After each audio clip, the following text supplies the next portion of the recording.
Ruth capítulo 3 e capítulo 4. Nós vamos fazer o seguinte, nós vamos lendo à medida que cada ponto da lição vai passando. Então, primeiro versos de 1 a 9. Vamos fazer essa leitura. Ruth capítulo 3, versos de 1 a 9. Disse-lhe Noemi, sua sogra: minha filha, não hei de eu buscar-te um lar para que sejas feliz? Ora, pois não é Boaz, na companhia de cujas servas estivestes, um dos nossos parentes? Eis que esta noite alimpará a cevada na eira. Banha-te e unge-te, e põe os teus melhores vestidos, e desce à eira, porém não te des a conhecer ao homem, até que tenha acabado de comer e beber.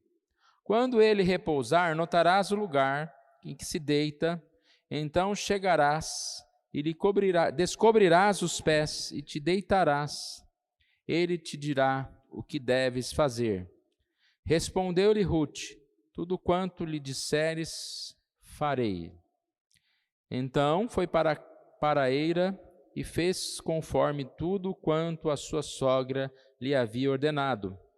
Havendo, pois, Boaz comido e bebido e estando já de coração um tanto alegre, veio deitar-se ao pé de um monte de cereais. Então chegou ela de mansinho e lhe descobriu os pés e se deitou. Sucedeu-se que, pela meia-noite, assustando-se o homem, sentou-se, e eis que uma mulher estava deitada a seus pés. Disse ele: quem és tu? Ela respondeu: sou Ruth, tua serva. Estende a tua capa sobre a tua serva, porque tu és resgatador. Nós estudamos então a lição 11 e 12, lição 11 falando sobre o capítulo 1 de Ruth, momento em que, devido à questão da fome, essa família de Noemi, saiu da sua terra e foi buscar esse sustento. Mas sabemos que capítulo 1 só fala das tristezas. Deixei as tristezas para o neto, né? Só fala das tristezas. Aí morre o marido, morrem os filhos, e ela resolve voltar para a sua terra. Voltando, Ruth volta com ela, depois dessa insistência. Nós percebemos uma Noemi muito desanimada aqui, no final também do capítulo 1, mas no capítulo 2 há uma grande virada, quando Ruth vai trabalhar, né? Precisavam de sustento, e Ruth vai trabalhar num campo, e como diz aqui o verso 3, por casualidade entrou na parte que pertencia a Boaz.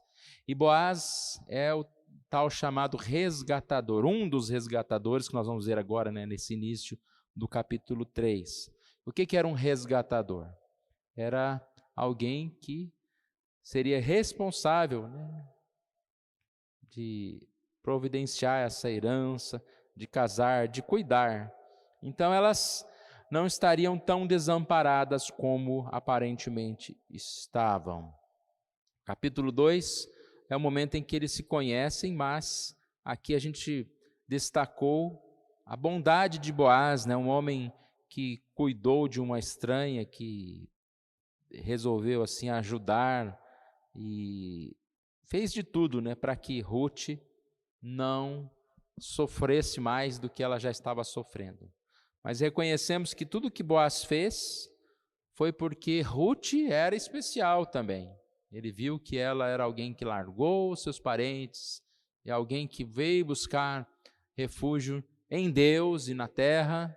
E aí a gente percebe que essas duas pessoas boas se uniram no sentido de que, pela bondade de Ruth, Boaz também foi bondoso para com ela. Agora entramos no capítulo 3. E a introdução aqui da revista fala sobre esperança. Boaz é revelado como um resgatador, E nós percebemos que aquela Noemi desanimada lá do final do capítulo 1, que começou a se animar no capítulo 2, começa o capítulo 3 cheia de esperança e já bolando, digamos assim, um plano para que Ruth pudesse casar com Boaz. Olha o 2:20. Noemi disse à sua nora: bendito seja ele do Senhor, que ainda não tem deixado a sua benevolência, nem para com os vivos, nem para com os mortos. Bendito seja o Senhor. Então, como nós estudamos na semana passada, mais do que uma história de Noemi, de Ruth, de Boaz, mais do que uma história de romance, de casamento, essa aqui é uma história que mostra Deus cuidando de tudo. É uma história como a providência de Deus vai acontecendo. Como Deus chama e conduz as pessoas. E a gente vai ver isso lá na conclusão, né, dessa lição. Que mais do que a história de Noemi e de Ruth, essa é a história de Jesus. Está falando a respeito de uma família que faz parte dessa genealogia de Jesus.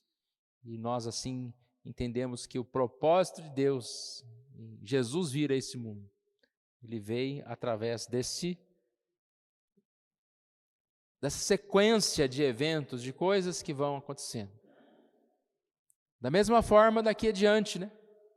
Nós sabemos que tudo que acontece é um milagre, né? Mas nós fazemos parte do propósito de Deus na história. Como igreja, nós estamos aqui para evangelizar, para falar de Jesus. E a nossa própria história pessoal, ela é abençoada, mas tudo deve estar relacionado à minha vida com Deus, ao meu propósito de vida com Deus. Então, aonde eu moro, com quem eu trabalho, as coisas que eu faço, é mais do que simplesmente serem atividades normais do dia a dia, né? Devem estar relacionadas ao meu chamado, ao chamado de Deus na minha vida. Então, Noemi aqui, como diz a introdução, ela está começando a planejar algo. Cheia de esperança, ela vai elaborar um plano, aqui diz um plano arriscado, mas Noemi está seguindo os indicadores da providência de Deus. Você imagina, quando Noemi recebe Ruth, e Ruth conta aquela história toda, que ela foi casualmente no campo de Boaz, e que Boaz a acolheu, e que Boaz deu comida para ela. Naquele momento ela já viu, olha como que Deus está preparando todas as coisas. Agora, não que ela vai dar uma ajudinha para Deus, é que quando a gente vê Deus abrindo as portas, indo para um caminho, a gente tem que fazer o quê? A gente tem que ir adiante. Já pensou? A Noemi chega e fala, não, Ruth, então você nunca mais vai nesse campo. Você não vai mais poder ir nesse lugar. Que homem abusado é esse? Agiria totalmente contra os propósitos de Deus, como uma louca. Mas muitas vezes é assim que a gente age, né? Parece que Deus abre uma porta para um lugar e aí a gente fala, não, mas isso aí não vai dar certo. Isso aí é o que a gente estava falando agora há pouco. Ah, mas essa vontade aí não é a minha vontade. E às vezes a gente age contrário à vontade de Deus, contrário à razão, contrário a tudo que é o melhor e faz o que a gente quer. Pensa do jeito que a gente quer e tira o óculos, né? Põe o óculos da nossa própria vontade e tira esse óculos. Noemi está com o óculos do Evangelho, está enxergando lá na frente e ela vai ajudar a Ruth, vai seguir no caminho que deve realmente seguir. Ainda aqui na introdução, diz, nesses 2 capítulos finais, podemos vislumbrar o Senhor, o Deus do pacto, continuando a trabalhar nos bastidores com o objetivo de cumprir seu propósito redentor. E aí a ênfase é que Deus vai utilizar agentes humanos Noemi planeja, Ruth executa, mas a boa mão de Deus está conduzindo.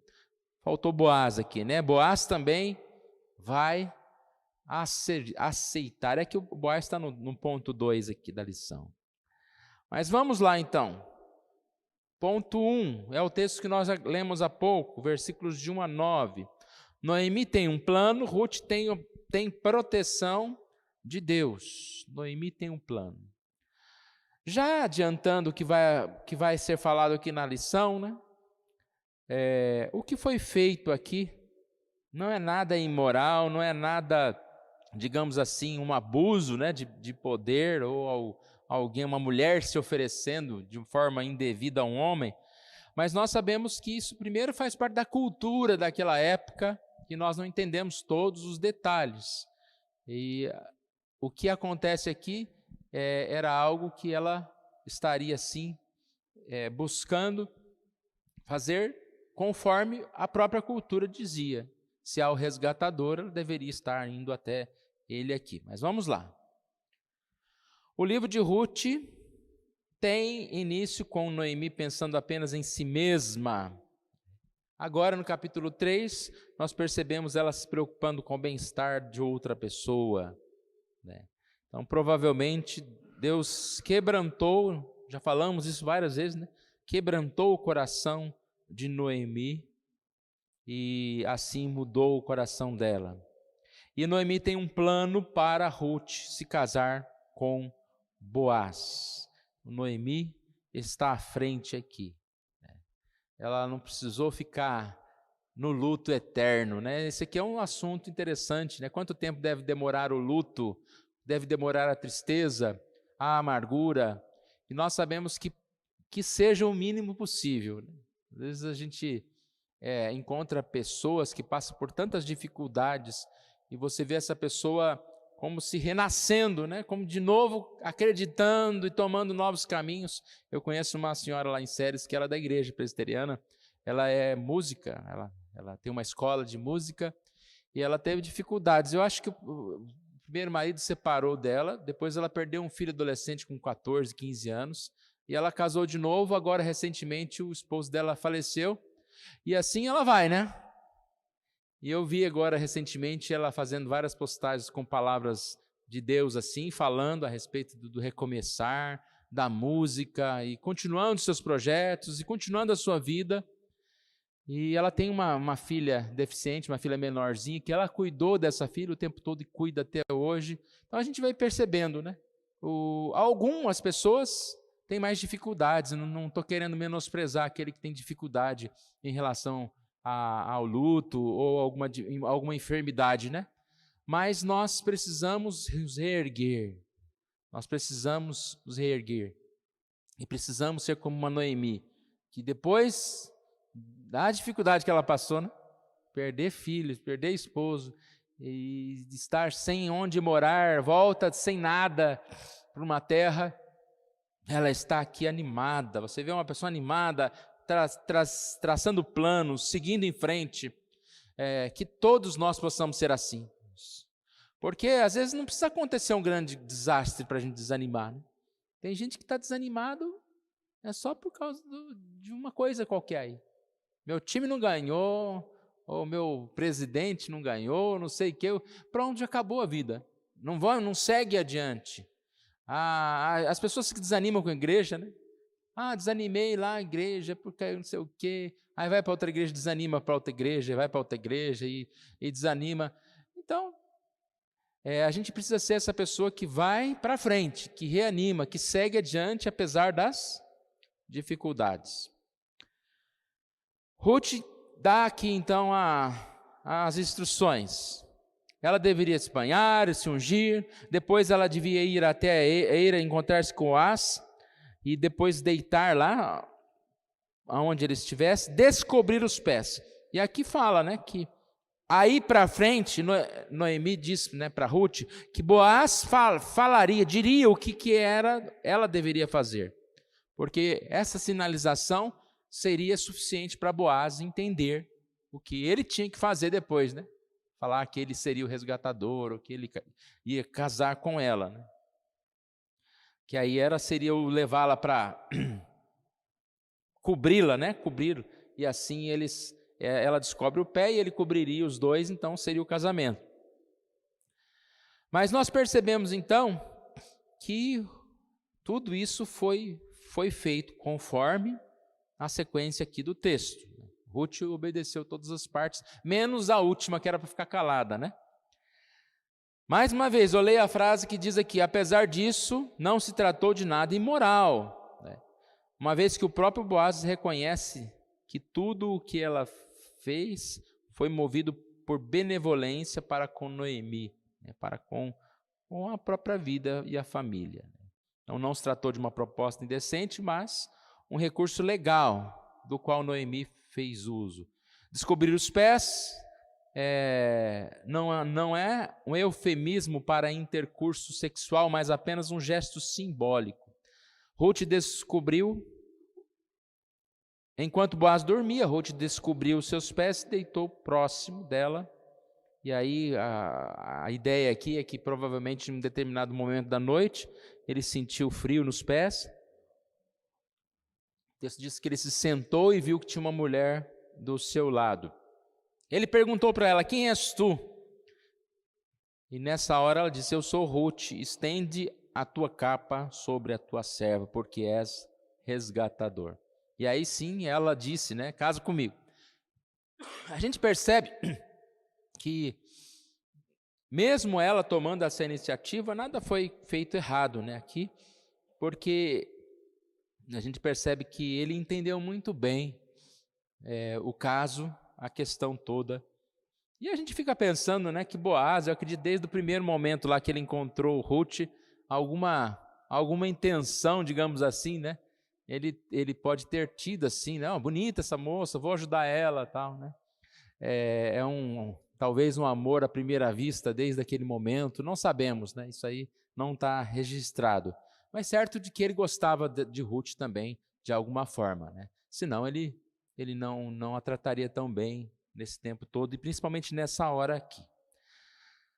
Vamos lá na segunda parte, capítulo 3, de 10 a 18. Nós vamos ler todos juntos. Ruth 3, de 10 a 18. Abra a sua Bíblia, se você não tem aberta. Ruth capítulo 3, de 10 a 18. Vamos lá?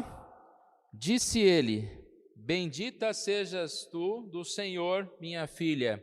Melhor fizeste a tua última benevolência que a primeira, pois não fostes após jovens, quer pobres, quer ricos.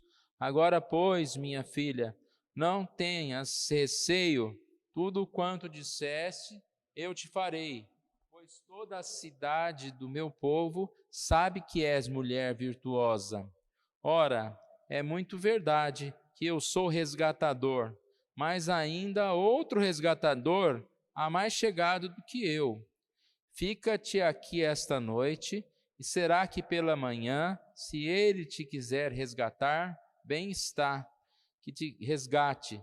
Porém, se não lhe apraz resgatar-te, eu o farei. Tão certo como vive o Senhor, deita-te aqui até amanhã. Ficou-se, pois, deitada a seus pés até pela manhã, e levantou-se antes que pudessem conhecer um ao outro, porque ele disse: não se saiba que veio mulher à eira. Disse mais: dá-me o manto que tens sobre ti e segura-o. Ela o segurou, encheu com 6 medidas de cevada e lhe pôs às costas. Então entrou ela na cidade. Em chegando à casa de sua sogra, esta lhe disse: como se te passaram as coisas, minha filha? Ela lhe contou tudo quanto aquele homem lhe fizera. E disse ainda: estas 6 medidas de cevada ele mas deu, e eu disse: não voltes para tua sogra sem nada. Então lhe disse Noemi: espera, minha filha, até que saibas em que darão as coisas, porque aquele homem não descansará enquanto não se resolver este caso ainda hoje. Percebe então que É como aquela parte de um filme, né, que está tudo dando muito certo, mas há uma pausa, há um momento assim de suspense.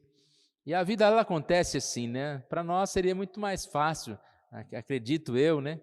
Se tudo se resolvesse imediatamente. Tem um problema e tem a solução, tem um problema e tem a solução. Melhor nem que se nem tivesse problema, né? Mas as coisas são assim. A gente está diante de um desafio, a gente vai tentar resolvê-lo rapidamente, e devemos fazer isso, mas às vezes Deus fala, espera, vamos ver, pode ser que não dê certo, pode ser sim. Isso aí traz uma dependência para nós, traz uma reflexão para nós, e é isso que aconteceu aqui. Nós vemos que Boaz demonstrou interesse, concordou com a proposta de Ruth, mas ele foi tão honesto e ele percebeu que deveria fazer todas as coisas bem certinhas. Ele lembrou, não sou o único resgatador. Então nós percebemos que Boaz agiu, né, com todo cuidado. Ele diz para ela permanecer ali até amanhecer, mas que ele não poderia resolver aquilo naquele momento, mas ele vai resolver aqui, resolverá a situação naquele mesmo dia, né? Ruth permanecer ali para que ela não fosse, digamos assim, difamada, né? Por sair de um quarto, de um lugar assim, ela ficou meio que escondida ali, nada aconteceu entre eles, mas ela ficou ali. Aqui também há um fato interessante, que quando ela volta para casa, ela não volta com as mãos vazias, porque seria muito triste, né? Ela voltar para casa, e aí Noemi estava lá toda preocupada, né? O que aconteceu aqui abaixo? Essa palavra, né, de Noemi, quem és tu, minha filha? O que está acontecendo? Quem és tu? É uma palavra aqui, que eles colocaram para o verso 16. Vamos ver o que está dizendo o verso 16. E chegando em casa, ela diz, como se te passam as coisas, filha minha.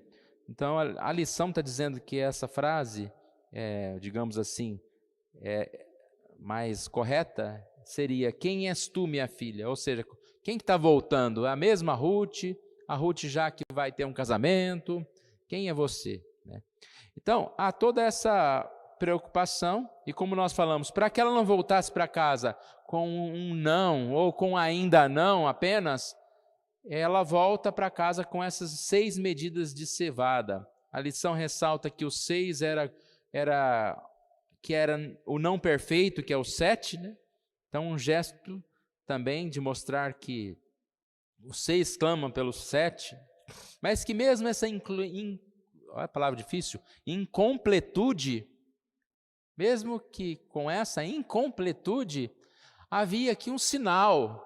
Qual é o sinal? Eu achei interessante essa parte também, que Boaz estava garantindo que sempre ia providenciar descanso e sustento para elas. Mesmo se ele não fosse o resgatador, mesmo se não houvesse outra pessoa, ou mesmo se o outro fosse o resgatador, ele estaria ajudando, sustentando aquela família, né?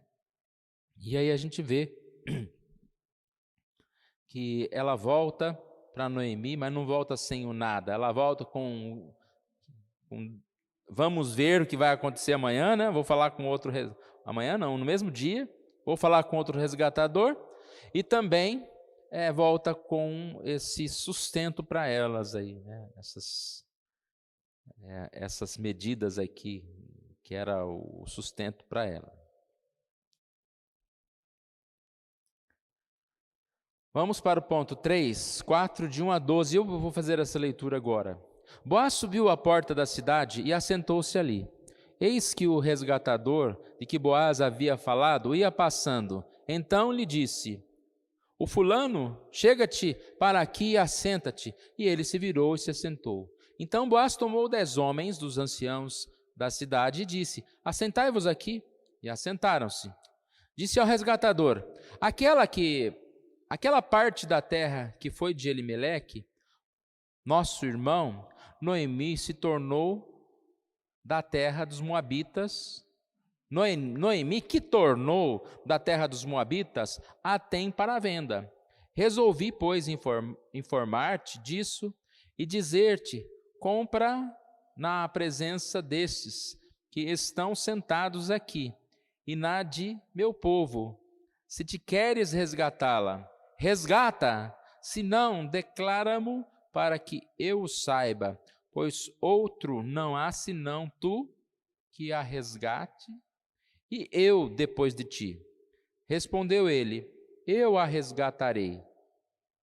Diz, porém, Boaz: no dia em que tomares a terra da mão de Noemi, também a tomarás da mão de Rute, a moabita, já viúva, para suscitar o nome do esposo falecido sobre a herança dele. Então disse o resgatador: para mim não a poderei resgatar, para que não prejudique a minha. Redime tu o que me cumpria resgatar, porque eu não poderei fazê-lo.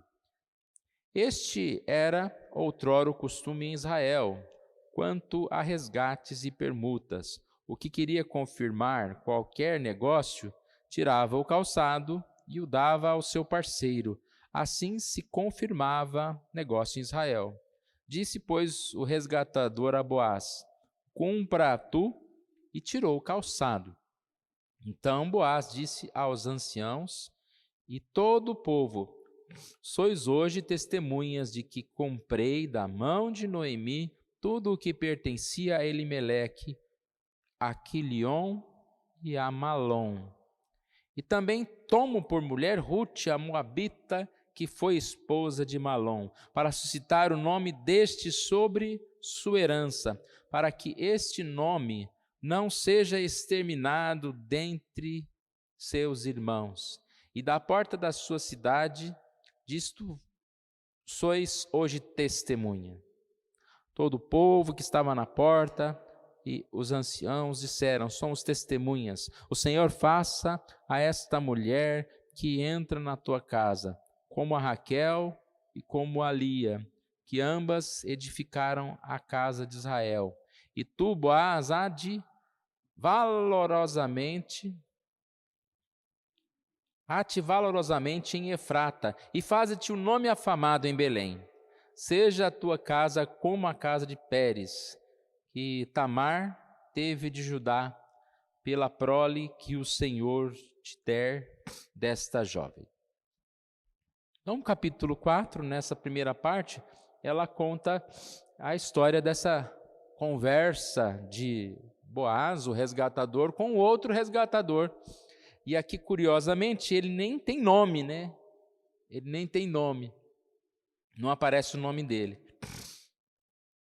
A estratégia que Boaz usou foi muito interessante. Ele primeiro fala a respeito da necessidade de ser resgatador, e esse homem aceita: eu a resgatarei. Aí, como vamos dizer assim, que ele tinha um plano B na manga ali. Quando ele diz eu resgatarei, ele vem com a segunda parte da história. Versículo 5, no dia em que tomares a terra da mão de Noemi, também a tomarás da mão de Rute, a moabita, já viúva, para suscitar o nome do esposo falecido e sobre a herança dele. Esse homem queria resgatar achando que ele ia ganhar alguma coisa. Quando ele fica sabendo que ele, além de não ganhar, porque eles não tinham muito o que oferecer, ele ia perder, e aqui principalmente fala de perder o nome, né? Porque o nome que seria lembrado seria do falecido. O resgatador, ele traria e levaria a herança para o falecido, né? O ex-esposo, digamos assim, de Ruth. E aí ele diz o quê? Não, sim, eu não quero.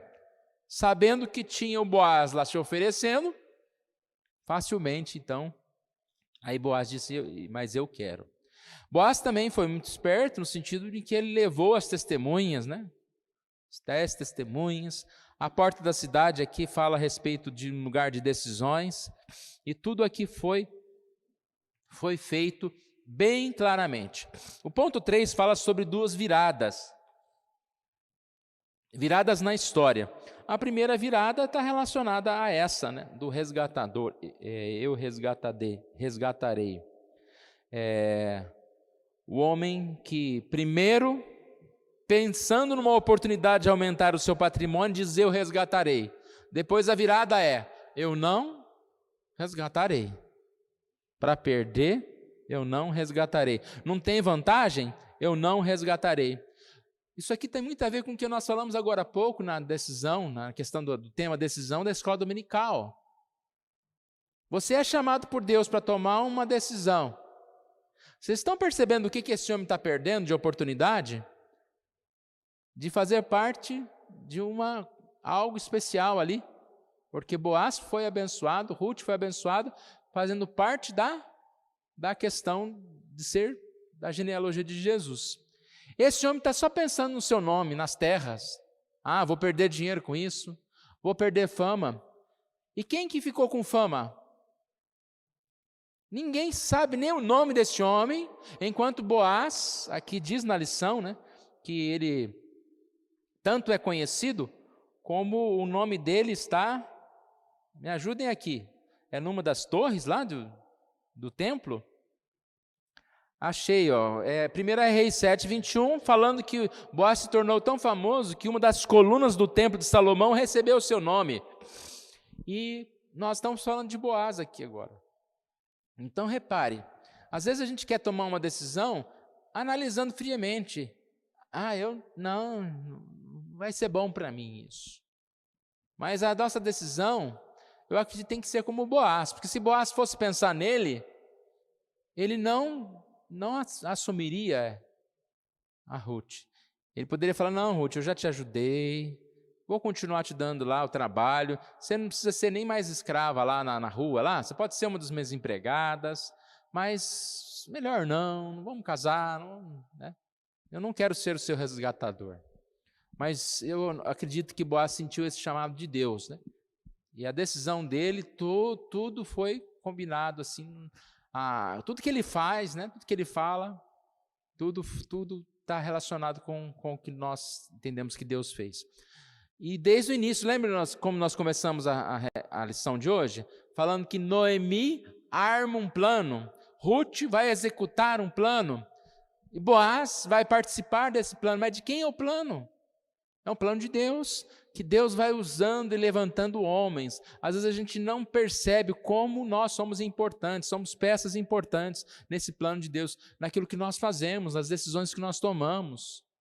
Né? Um simples fato da gente participar da igreja, um simples fato de uma palavra que a gente fala para alguém, de alguma mensagem, de alguma coisa que nós fazemos, né? Isso tudo faz parte desse conjunto. A igreja não é sozinha, né? É um monte de pessoas trabalhando juntos por um objetivo.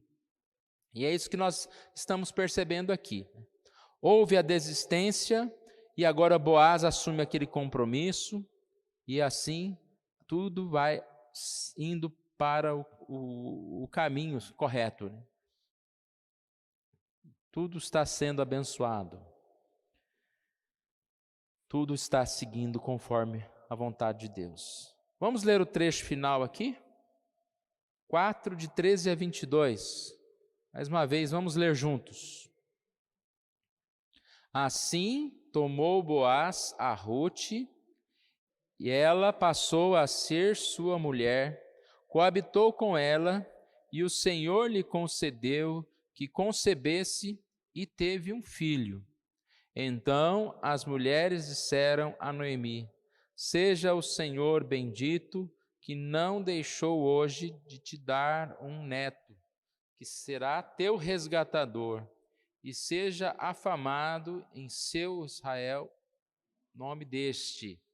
Ele será restaurador da tua vida e consolador da tua velhice, pois tua nora, que te ama, o deu à luz, e ela que é melhor do que 7 filhos. Noemi tomou o menino e o pôs no regaço, e o entrou a cuidar dele. As vizinhas lhe deram nome, dizendo: a Noemi nasceu um filho, e lhe chamaram Obed. E este é o pai de Jessé, pai de Davi. São estas, pois, as gerações de Pérez. Pérez gerou a Esrom, Esrom gerou a Arão, Rão gerou a Aminadab, Aminadab gerou a Naasson, Naasson gerou a Salmão, Salmão gerou a Boaz, Boaz gerou Obed, Obed gerou Jessé, Jessé gerou Davi.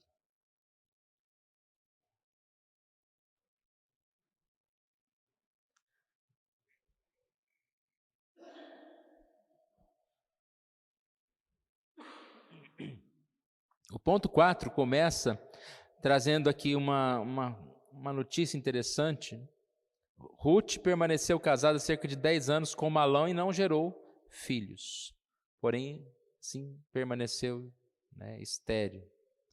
Mas aqui, depois de se casar com Boaz, ela deu à luz a um filho.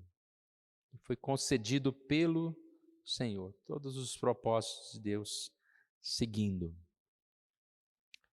Esse ponto já é um ponto de fechamento, né? Ele vai mostrar aqui, não se trata apenas de uma história de amor, de Ruth, não é apenas como Deus provê as necessidades de Noemi, mas por trás de todo esse romance, por trás de toda essa história, nós estamos vendo Deus trabalhando e providenciando um rei, o rei ao qual virá, esse rei Davi, esse rei depois Jesus. E aqui há uma coisa muito boa para a gente pensar.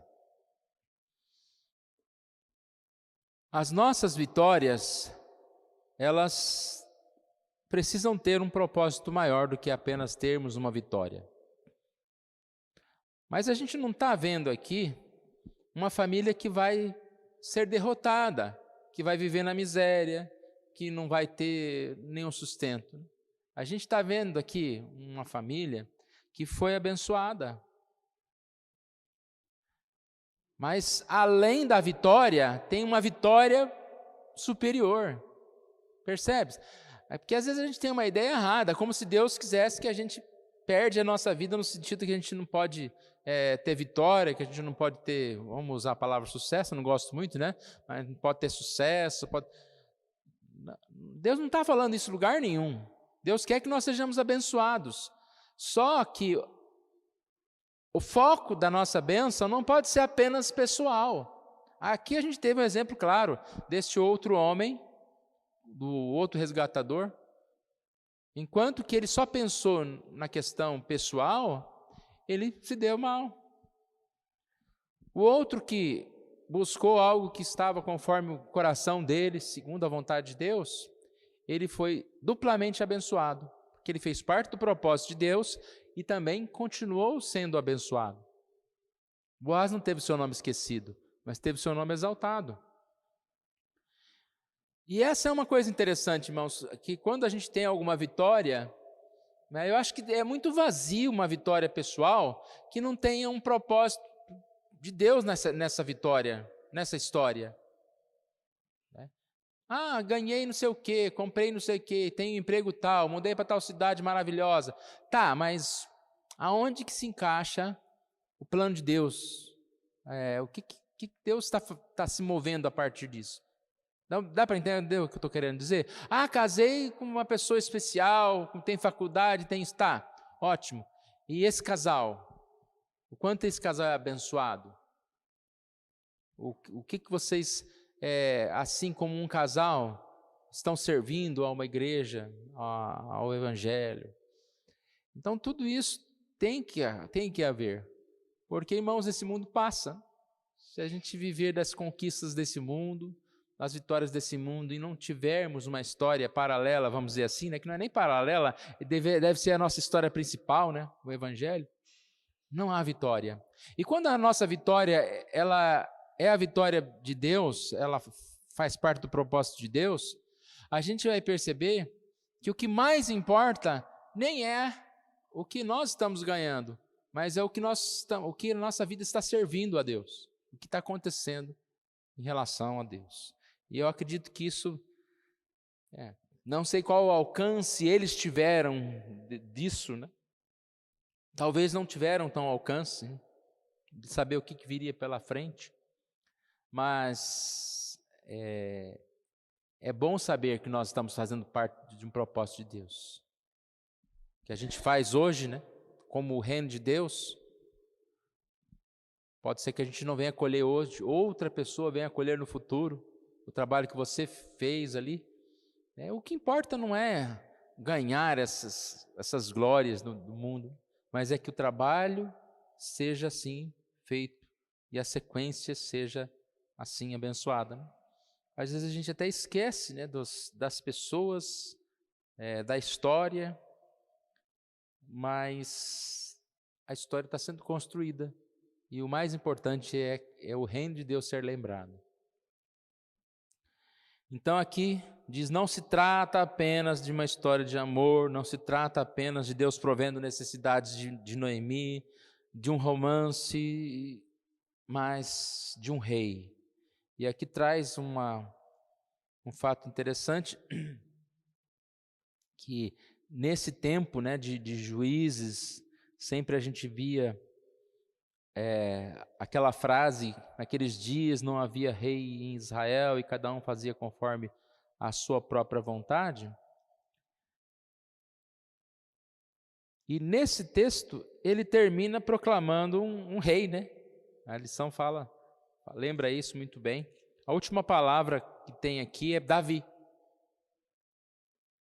Então é a esperança. Obed gerou a Jessé e Jessé gerou a Davi. Haverá um rei, um povo que está sem liderança, que está sem destino, mas chegará um rei. E essa história que nós estamos vendo aqui, ela faz parte para que isso se torne possível. E haverá um rei. E Jesus também veio. Nós já estamos para frente, né, de Jesus. Mas um dia Jesus voltará, esse rei voltará. E nós fazemos parte dessa história.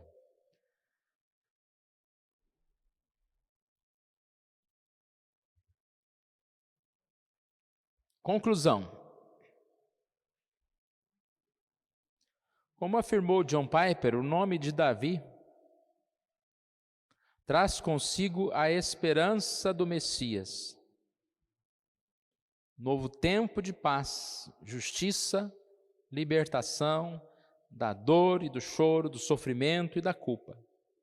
A pequena e simples história se abre como um córrego que deságua num oceano de esperança.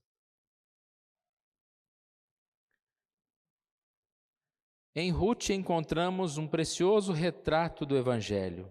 Em razão de suas escolhas, Elimeleque, como Adão, devasta a própria vida e a da sua descendência. É necessário que o Senhor levante Boaz, um novo Adão, na história para resgatar, isto é, para redimir aqueles que foram severamente prejudicados pelas consequências dos atos do primeiro Adão. É uma reflexão interessante, né? Porque a história começa falando de um Elimeleque, de um homem que morre, de um homem que podemos dizer que é sinal de desesperança, né? Acabou-se a esperança. Como Noemi estava no primeiro capítulo, né? Sem esperança. Que esperança que eu vou ter? O marido morre, os filhos morrem. Que esperança Ruth tem? Aparentemente nenhuma. Mas vemos aqui então a figura de um primeiro Adão. No homem não há esperança. E aí a revista coloca Boaz como um novo Adão, aquele que vem para resgatar, uma figura também de Jesus, aquele que veio para tornar possível o que o primeiro não pôde fazer. Interessante a gente poder pensar nisso, né? É exatamente isso que encontramos no Senhor Jesus Cristo. A história de Ruth não é apenas uma versão antiga de orgulho e preconceito, mencionado na lição 11. Antes é o Evangelho de Jesus Cristo dramatizado, a recapitulação feita por Jesus encenada. Aplicação. Você já se colocou diante de Deus, agradecendo por Jesus ter resgatado sua vida? Você consegue perceber como o relacionamento de Cristo e a igreja é representado na história de Ruth e Boaz? Bom, a segunda pergunta, espero que sim, né? Depois de estudarmos tantas 3 lições, né? Podemos perceber aqui como essa história, né, de Ruth e Boaz, ela traz aí uma figura de Cristo, a igreja, e principalmente essa ideia da sequência da vida, né? Colocou-se diante de Deus agradecendo por Jesus ter resgatado a sua vida? Uma pergunta que eu acrescentaria aqui, né? Então, mais do que, além do que agradecer, é se realmente nós estamos vivendo de acordo com o chamado de Deus para nós. Estamos respondendo a esse chamado da providência de Deus para nós. O quanto nós temos obedecido, enxergado, né?